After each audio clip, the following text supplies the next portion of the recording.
Honoring our veterans is about more than just discounts at stores and parades. For some, like Sergeant Matthew Lucibello, a public affairs specialist with the 30th Public Affairs Detachment, it goes much deeper. In this episode of the Stand Guard podcast, Sergeant Lucibello tells us about his love of military railway history and how he uses reenacting as a way to remember the service and sacrifice of those who came before him.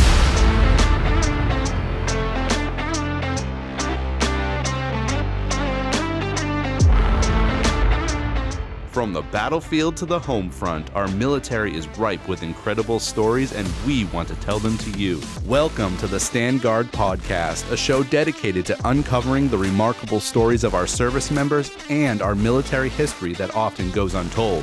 I'm your host, Tim Coster, and as always, I'm joined by my co-host, Major Dave Pitlick. Let's see what we can dig up today. Let's hear about those trains.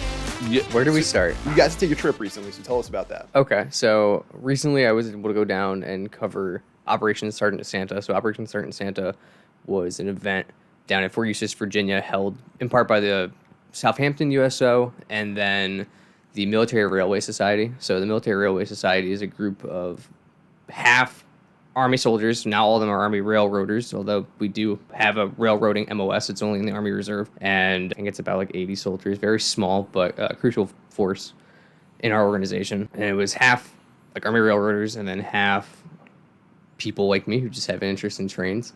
And they operated the Army Railroad down there, which was the Fort Eustis line, which used to be used from, I think, 1947 up until I want to say they stopped using it as a rail line, at least for steam. We used to drive steam locomotives, I want to say in like the late 70s. But they continue to use it to this day to train Army railroaders. But we operated a locomotive on there, a diesel locomotive, and we gave military families and soldiers that were on the base a Christmas-themed train ride. Nice. That's pretty It's cool. pretty well attended, too. I mean, it's pretty high visibility. You were saying something about a train lord, like the Army train lord? Oh, yeah, so Brett, I'm trying to remember his last name, but so he's the DoD train master. So he was one of the soldiers that was there. I guess I don't know if I'd say he's a current soldier or if he's a former soldier, because he's still in the DoD, but I think he's an Army civilian now. But he basically is the train master, as we call Train it. lord. Train lord. Star Lord. So he is in charge of all Army railroading operations, like the training and curriculum for like the DoD's railway operations, not just the Army. And he was actually on board the train and was like, he drove the train a couple of times, and also some of the other licensed railroaders that are part of the group got to drive the train, and even some of the Army Reserve soldiers, they actually came down and then for training for themselves, but they actually got to drive some of the trains for the event and get some, behind the wheel time. Yeah. And you're saying we used to have a railroad unit here, like in Connecticut? Yeah, so there were two railroad units, at least during World War II, that were sponsored by Connecticut Railroad. So how it worked in World War II, the Army basically took a bunch of trained railroad men from our civilian railroads, and they were like, hey, we're going to, basically induct you into the Army, but we want you to keep doing what you're doing. Obviously, you have a very specialized skill set, and that's going to be your role for the duration of the war. And so Connecticut had two railway battalions, which was the 729th Railway Operating Battalion and then the 749th Railway Operating Battalion. 729th, I believe, served in the Pacific, and the 749th served in Europe. And they were both sponsored from the Hartford, New Haven, and New York Rail Line. I'm probably mixing the terms up, but the New Haven Railroad.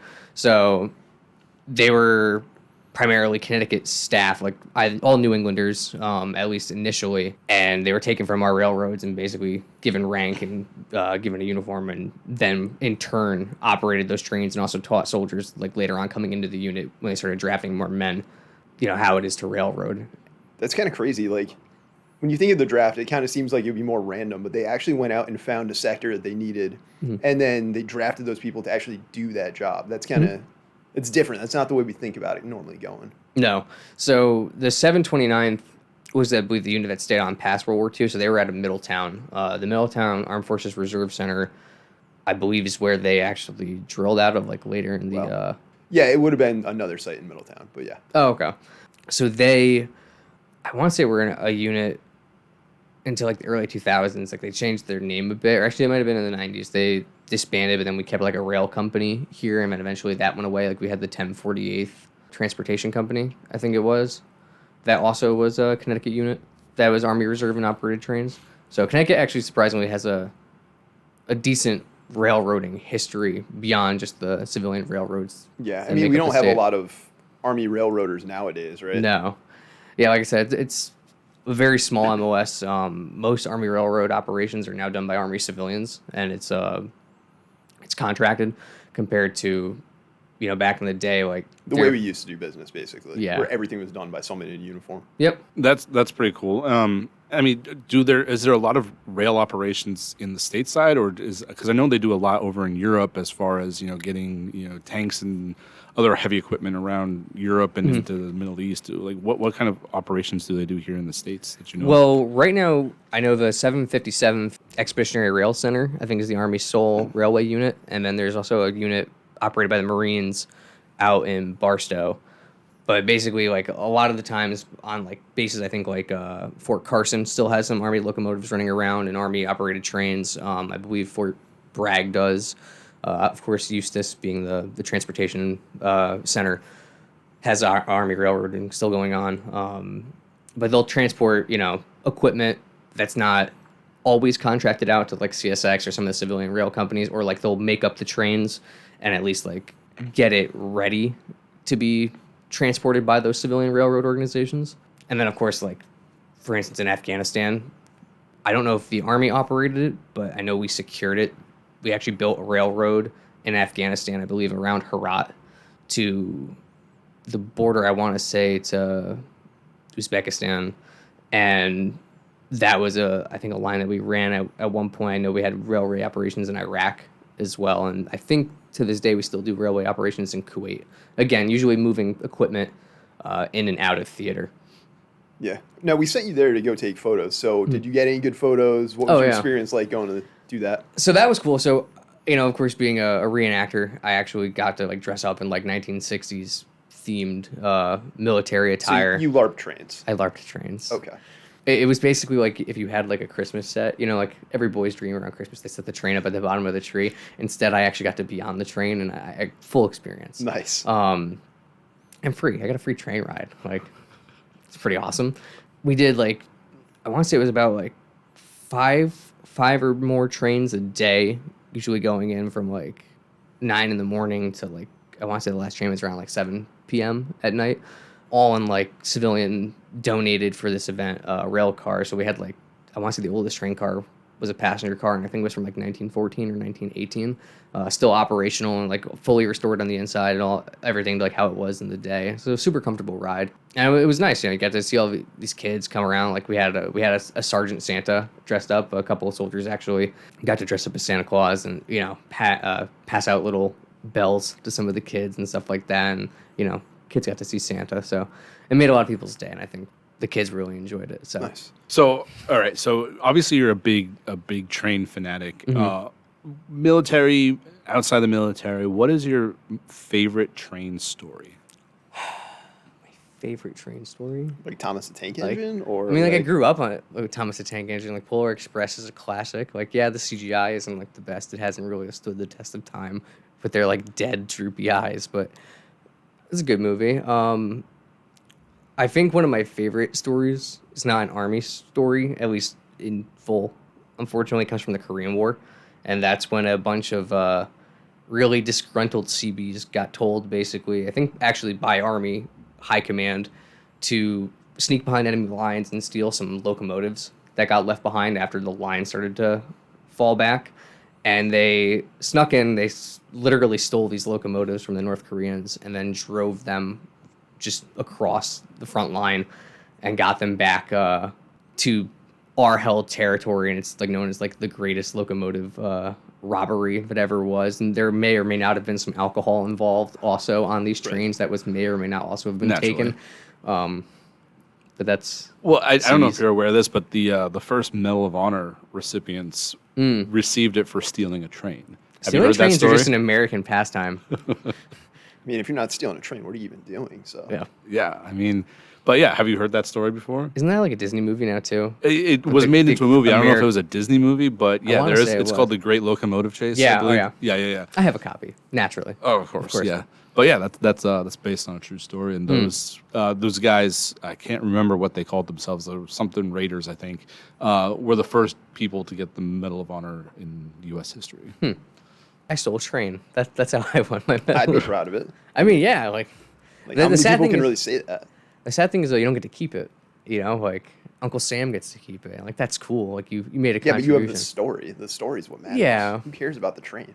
But I mean, if you went through all that effort, wouldn't you want to also keep? Keep the memories in your heart. It's fine. Yeah. Well, I mean, you may not. They may not have known about it at the time, but I mean, it was a great story, and it helped lead the Union to victory. And yeah, I mean, like you said, stealing a train, like it sounds like something from a movie and not from real life, but here we are. It's 100% factual. Yep. Stealing trains, getting awarded for it. Yeah, and those people were super famous. Like that was back in newspaper days, so like Yeah. they were in print all over the country. Right. Nowadays, there would have been like live feeds. Nowadays, probably would have been a hashtag at the very least. I imagine, or It at least would have blown up on Insta, like absolutely. unbelievably fast. like yeah. Facebook Live. Can you imagine Facebook living it? I feel like there'd be some OPSEC violations going on there, especially considering it was a live operation. But And yeah. they were being chased. yeah, They were one- cutting like telegraph lines along the Yeah. way and being chased by the Southerners. right, and sadly, not everybody made it out. Some people were captured. And Sure. I think some of them were executed. I don't remember for their treasons against the South, but regardless, it was a fascinating story. Yeah. And regardless of whether they get to keep it or not, it's still a much better story than some of the Medal of Honor recipients' Yeah. stories that I mean, we've they heard. actually did something. They didn't just do capture the flag or Yeah. genocide. Are you aware of the Capture the Flag Medal of Honors? I think I've heard of this before. Is this like for capturing the like enemy regiment's colors? Yeah, absolutely. Okay. Yeah, it's 100%. Like they got the enemy flag, and they're like, "Oh, congratulations! You did such a good job. Here's a Medal of Honor." It's like he could have been hiding in a foxhole the whole time, and then like the guy with the flag died on top of him. He's like, "I got the flag." Pick it up. Like, Yeah. And then just run it back, run the colors back home. Right. Are you saying people who play Griffball in Halo are not like deserving of, or capture the flag in Halo are not deserving of the Medal of Honor? I would argue that that is correct. Yeah. No. Okay. Maybe they can get a Halo medal. An achievement, maybe. Yeah. Maybe they can unlock an achievement, an Xbox achievement for capturing a flag. But no, I don't see that as being the highest national medal of valor worthy. Well, I then mean, didn't you have like a great story that you wrote about those like Medals of Honor up in Maine, and they just kind of like wound up in somebody's like shed or something? Yeah. So, oh god, I'm spacing on the unit that it was, but it was a unit out of Maine, from Maine. So it's deep in my heart here. But so they were on duty during the Civil War, protecting the capital, D.C. And they were just getting toward the end of their deployment when President Lincoln asked them to stay on because the Southern armies were getting close to to they were marching to Gettysburg at that point, right? So they were getting close to D.C. and they're like, guys, will you stay here and protect the capital? And most of them were like, no. And so then Lincoln was like, well, listen, we will give you the Medal of Honor if you stay and protect the capital. And so out of the 300 soldiers of that unit, I think it was like 6 stayed behind or something. It was a very small number. But there was, of course, naturally a paperwork mix-up when they went to go send the medals back home to Maine. They're like, well, we just have a list of everyone in the unit, so we're just going to issue 300 medals of honor to everyone in this unit from Maine. And then there was a what do you call it? A survey done of all the medals of honor in 1919, I believe, and people were going through and like, wait a second, none of this is worthy. Like none of these people even deserve this, and so they revoked all of them. Yeah. And so it created a little bit of controversy because they sent the box, like just basically a box of the medals, up to Maine to the governor. And the governor's like, I don't know what to do with this. So he sent it to the commander. But back then, it wasn't like everybody was, drilling out of, they're all farmers and they were all over the state. Some of them didn't even live in the state anymore. And so like the guy did his best to try to hand out the medals, but like a lot of them went missing and no one knows where they are. Some suspect he just like tossed them in his barn and it's just like, if I find the guy, I'll give it to him, but otherwise it's just going to kind of sit here. And then like I said, they went missing. People think they were probably looted out of there. They were stolen. Could have been caribous. I don't know what is it with you and caribous It's like and Maine? the one thing I know. It's like Maine. It's like lobster, caribou. Like what else do you have? Potatoes. Probably potatoes. We have potatoes. Blueberries are very popular up there. Sure. And caribou. Is it Maine or Vermont that has more cows, like per capita, than people? Yeah, I believe that's Vermont. It's Vermont. Oh, okay. But I mean, I don't have the stats in front of me to stats. confirm that or deny it. So, yeah. So, but going back to your trains, right? So, you said before you were also I was going to say impersonator, but not impersonator. You do reenactments, a reenactor. Yep. So how did that get started? That's a long story. So when I was growing up, my grandfather was in the Air Force. He was in the Air Force from like 1947 to I want to say like the early 50s. And, naturally he was big into the military. So when I come around, I would always like hang out with my grandparents because they live literally 3 houses down the street from me. We'd always watch like the military channel and whatnot growing up. And unfortunately, probably for him, he always would put on like World War II documentaries and it would always be the Army. So naturally, I got more and more interested in Army history and the military in general. And, I found out about reenacting by going to like some of the museums and stuff like that. Usually like a lot of museums will, like for instance, up in Massachusetts, they have like Battle for the Airfield. They'll do like kind of like an air show kind of esque like show, and that's usually what some reenactments are, where it's uniformed personnel from both sides duking it out like in a field so the public can watch and kind of get like a sliver of what combat would have looked like from whatever era they're representing. And then there's also other types of reenactment where it's like more like living history, so to speak, or like public like historical interpretation. So that's where actually like a reenactor will talk to somebody, usually again wearing like all period clothing, and like maybe they're eating like a period meal or something like that, just showcasing like again like a sliver of the time period to somebody. And I always thought that was really interesting because it was like in a way you're living like someone else did back then, so you can kind of get that shared experience. You kind of can understand like how it felt and what it was like. And so I just got interested in that, and I started researching more and more of it, and started going to a couple like reenactments and stuff like that. And here I am now. I do a bunch of different units, and I've gone to a lot of different places over the states to go to these reenactments. I'm sure you've met some interesting people too. Absolutely. It seems like there's like a very specific sort of person that does this reenacting. I didn't realize there was reenactor drama. Like I learned so much. So before you talk about that, have you guys ever drama? seen the show American Housewife? No. I think it was on ABC. I know of it, but I haven't. My wife was watching it, and I was watching it with her. And one of the main characters is the dad in the family. It's a family comedy, right? And the dad is played by what's his name? Dietrich Bader, I think is his last name. Yeah. He was Drew Carey, I think, back in the day. He plays the dad, and he's a historian, no, not a historian, history professor at a college, and he's also a local reenactor. Okay. He reenacts, because I guess the town that they live in has this strong history of, I want to say, Revolutionary War, like shenanigans, basically, and they put on these role-playing events every year, and they get really into it. But naturally, because it's a comedy, like the family goes in, and the family doesn't care about this whatsoever, and so things start happening that aren't quote unquote historically accurate. Oh, God.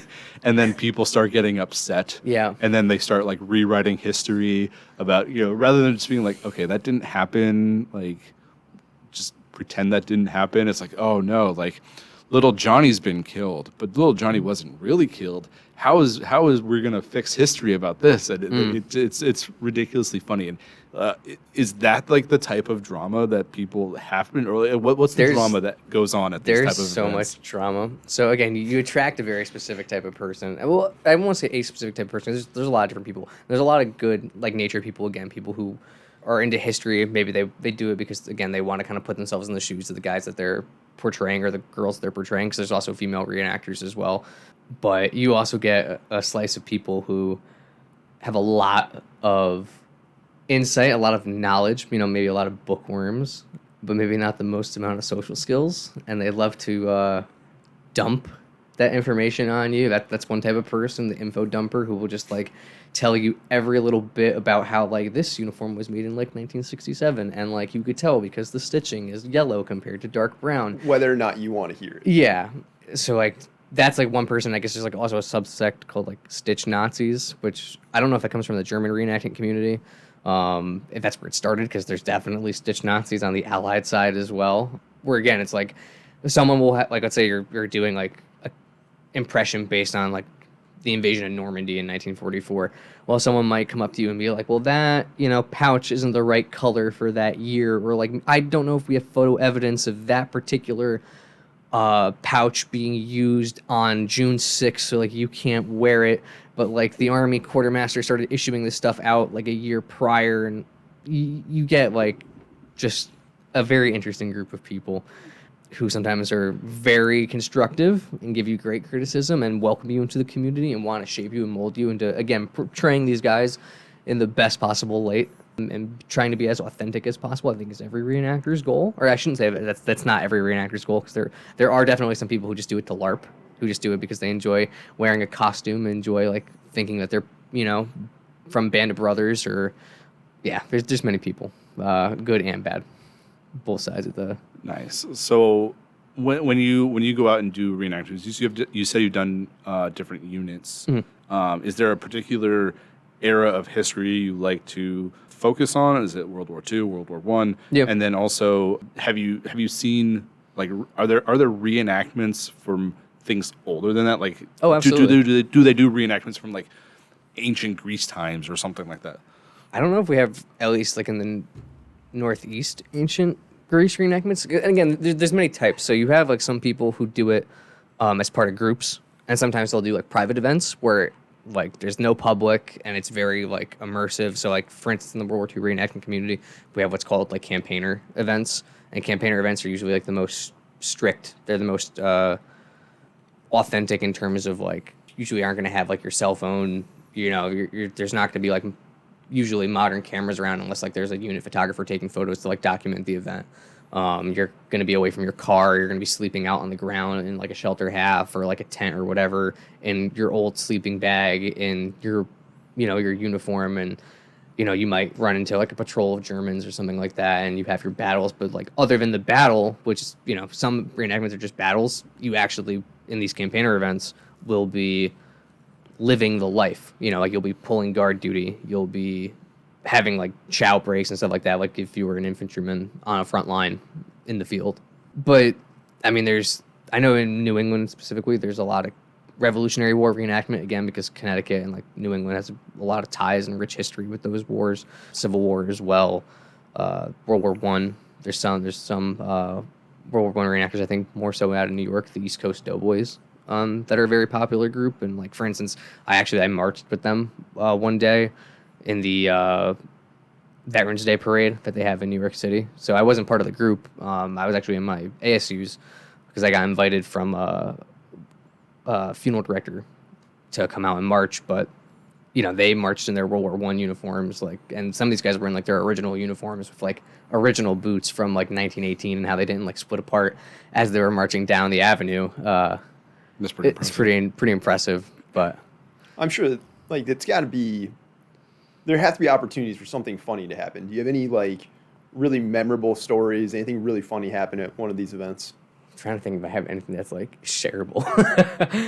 Again, because a lot of like my funny moments revolve reenactor drama, but like unless I explain the situation, which is just going to be 10 minutes of Lost on us. I gotcha. It's one of those, like, you have to, like, be in the community to kind of, like, understand, like, the nuance of, like, why this is funny. It's like an inside joke. Yeah. Kind of, yeah. Well, while you think about that, let me ask you this. One of the things I've always found interesting about reenacting is, I've seen some reenactments of, like World War II battles, but they're here in the United States. How do you get around the, whether it's like a mental thought or, a physical thing? Like, how do you get into the mindset of going into, say, like the Battle of the Bulge when you're in like Pennsylvania or something, right? Like, it's obviously different landscape, Right. different everything else. How do you get into that mindset as a reenactor? I think, again, like, terrain obviously plays a part in it, but when you're in the woods, and especially too if you're in like pine trees, like pine trees are everywhere throughout France and Germany, and you and the people next to you are all wearing olive drab, and you all have M1 rifles and stuff like that, and now you're getting shot at by guys who look like Germans, across a field. I think you're going to get immersed regardless, even if, it's fall and there's also like regular trees with leaves that are changing color, which might not be like 100% accurate for the time period and the location that you're supposed to be portraying. With everything, there's going to be a little bit of give and take, right? It's not going to always be one for one, and no reenactment can ever truly replicate combat, and no reenactment can ever truly capture the entire experience, but it's only supposed to be like a sliver. You're basically, at least for that moment in time, being immersed in that situation, almost like kind of like looking at something in a lens. You were talking earlier about the people who are very stringent on uniforms. Has the location of a reenactment ever gotten on the nerves of those types of people? Yeah.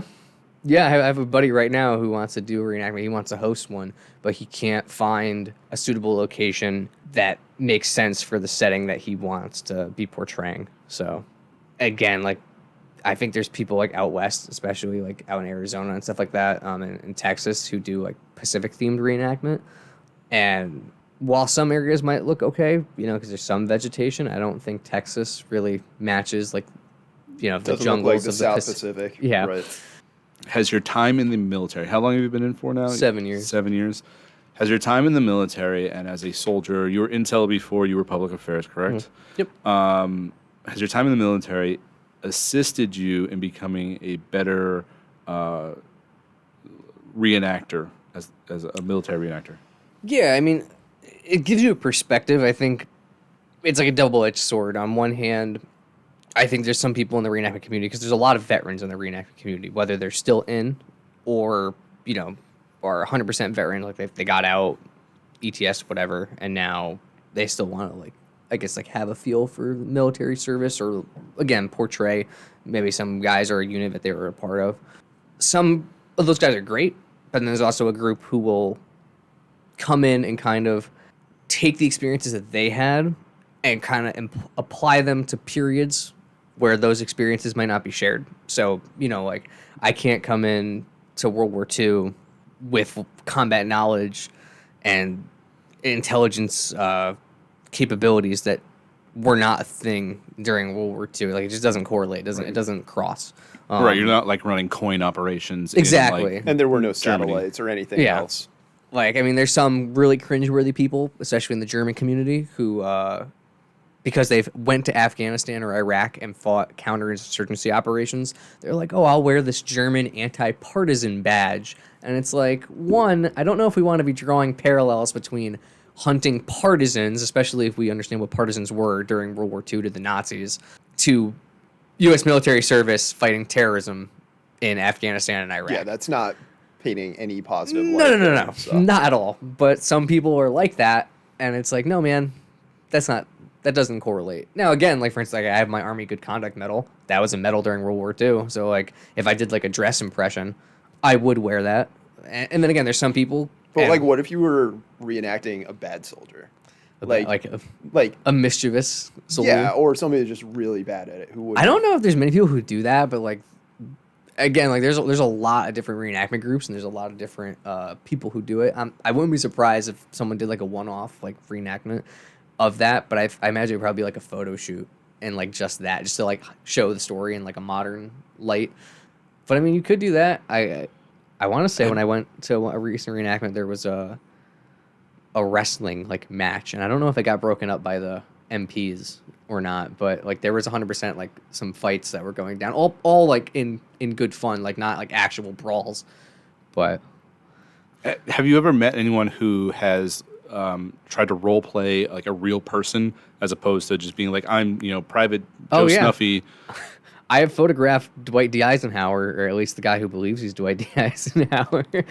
I mean, and like, granted, he actually pulled it off decently well, but it's reenacting. I don't want to say it's LARPing. It's not LARPing. Depends on who you talk to, but Yeah, but basically, what like there's some people who just maybe they were a Dwight D. Eisenhower fan and they were trying to look at his role in. Does Eisenhower have fanboys? Like, I'm sure he does. Yeah, oh, absolutely. Kind of like a K-pop band. Like, I mean, I'm sure they're probably all older now. Yeah, I don't know. I mean, what was the pin that they used to have? It was like, wasn't his name Dick? It was like vote for Dick or I like Ike. I like Ike. Yeah. Yeah, but there's another one. I'm pretty sure for Eisenhower. That's not as PC. But anyway, moving on. One of my buddies, for instance, he just did a reenactment out in Pennsylvania based off the 801st, I think, Ordnance Detachment or Ordnance Company. His great uncle or his great grandfather was actually in the unit, and he took like the photos that he had of his relative and recreated his uniform like 1-to-1, and then like acted as his role. I think he was like a clerk or some form of like quartermaster, some form of like administrative sergeant. And so he actually, in his unit of people, did those roles. Like he actually performed the roles that his relative performed, again, in a simulated environment at a reenactment. That seems like a pretty cool way to kind of keep that family member's legacy alive. Mm-hmm. I guess my question to you would be, what's your takeaway? So if you're trying to get other people involved in this community and it's so important to you, why should they get involved? I feel like your heart has to be in the right place. So there's a lot of people who get involved again. Like there's good and bad people in every organization, no matter what you do, no matter what hobby you have. But at the end of the day, reenacting shouldn't be LARPing. It shouldn't be cosplaying. And I understand why some people have that perception of it. And I'm not saying it's unwarranted. But at the end of the day, you're putting yourself in the shoes of somebody who more than likely now is gone. And it's up to you to be able to honor that person and honor what they did. Not everyone has to reenact an infantryman, for instance, or a tanker or a pilot. It could be, again, a railway soldier who just ferried supplies. And I don't mean to just say like just ferried as if it's meaningless, but I think a lot of people tend to look towards what's the most like glory-ridden role. They're thinking like Hollywood, the movies. Yeah. What do they always see? It's always the action. It's always the people fighting. Yeah, and it's not always about that. And again, I think like you need to understand that you're just putting yourself in these people's shoes and that they went through these experiences. They were real experiences, especially too like for the guys who reenact the infantry. When you get shot and you die, you're not actually dying. You're not actually getting wounded, and someone lived that. Someone died from that. Like I've been to France. I've been to Normandy. I've been on both of Omaha and Utah Beach. I've been to the American Military Cemetery that's there, and I've seen the crosses, and I've seen people's names. I've seen the ages of some of the people that are buried there, and a lot of them are younger than me, and they gave up their entire lives. They gave up their ability to live a full and good life, to have children, to follow their dreams, to do what they wanted to do in order to, step up and serve and protect the nation and to stop tyranny, to rid the world of a great evil. And again, I think it's up to you to be able to honor those people and keep their memory alive, because that's what historical interpretation, that's what living history and reenacting is supposed to be. It's supposed to be telling their story, bringing life their story, and showing people in a different medium, this is what it was like. This is, this could have been you. And so if you want to get into it, I feel like that's something that you have to have in your heart. You have to be coming from that place, and to always, again, strive to be authentic and strive to be a person who brings good to the community and brings good to the public and honors the people who came before them. Right. It's all about kind of what's in their heart, what's their purpose for doing it. And when you make it about somebody else, then it's a much more noble pursuit. I do actually have one more question. Sure. Have you ever had someone who's like a World War II veteran come and see your reenactments? And if so, like what were their impressions of it? So I been to a couple like public reenactments where there are a few World War II vets. Like usually it's like no more than like 3 or 5. But a lot of times they'll come and they'll actually like talk with you. You know, you get to pose. A lot of times people will come to them and they'll thank them for their service and they'll ask them their story and kind of get their perspective. Some of my buddies have even been told, like, hey, like you look the part. Like you look like a buddy of mine. You remind me of someone who's since passed. And, you know, that means a lot because, again, like that shows, hey, like it's like being an actor, right? Like, again, reenactor. You have nailed the role so well that people who live through this period now identify themselves with you. They find a commonality with you. And, again, like you get to see that impact. Like, I haven't seen anything like drastic, like, you know, where it's like you see a veteran in tears or something like that. But for instance, I have a World War II vet buddy who I met. His name's John Heller. He's from Fairfield, Connecticut. He's a 10th Mountain vet like me. And I met his family when I was a PFC, when I was up at Fort Drum. I went on a battlefield tour of where the 10th Mountain fought in Italy. And I ran into 2 guys from Connecticut, his grandchildren, and after the trip, they actually enabled me to meet him. And since then, I've had a great relationship with him. I go and see him usually at least a couple times a year. Like, if not, I'll try to like call him at least like once a month, or you know, just see how he's doing, keep up with him. And we've shared stories. He's told me a bunch of stories about the war. I've interviewed him a couple of times on video. He showed me all his like photo album, and he's, you know, recounted memories, both good and bad, of his experiences. And that's one of the units that I portray, that I reenact, especially too because I have a part in it. I was part of that unit. I feel a bigger connection compared to, like, let's say the 101st or like the 1st Infantry Division, both units I've never been a part of. And it enables me to have a greater, you know, respect and understanding for these guys and the guys who, you know, came before me. And so with that, Sergeant Matthew Lucibello, thank you so much for joining us today on the Stand Guard podcast. That's going to do it for us today. If you are a member of the Connecticut National Guard, or you have a story that you think would be interesting to the Connecticut National Guard, please reach out. And you want to be a guest on the podcast, standguardpodcast@gmail.com. You can reach us out there. Let us know. Thank you so much.